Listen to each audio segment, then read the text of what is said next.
President Trump broke some news while he was aboard Air Force One. I want to show this to you because it has to do with the incarcerated former Representative George Santos. We are learning now, President Trump putting this out on Truth Social, that he has freed George Santos from federal prison. Take a look at this Truth Social saying George Santos was somewhat of a rogue, but there are many rogues throughout our country that aren't forced to serve 7 years in prison. I started to think about George when the subject of Democrat Senator Richard Da Nang Dick Blumenthal came up again. As everyone remembers, Da Nang stated for almost 20 years that he was a proud Vietnam veteran, having endured the worst of the war, watching the wounded and dead as he raced up the hills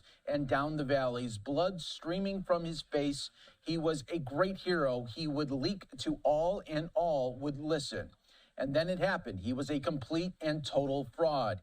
He never went to Vietnam. He never saw Vietnam. He never experienced the battles there or anywhere else. His war hero status and even minimal service in our military was totally and completely made up. This is far worse than what George Santos did, and at least Santos had the courage, conviction, and intelligence to always vote Republican.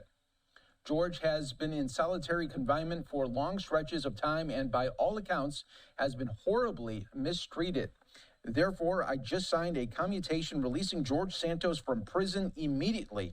Good luck, George, and have a great life. It ended there. So I just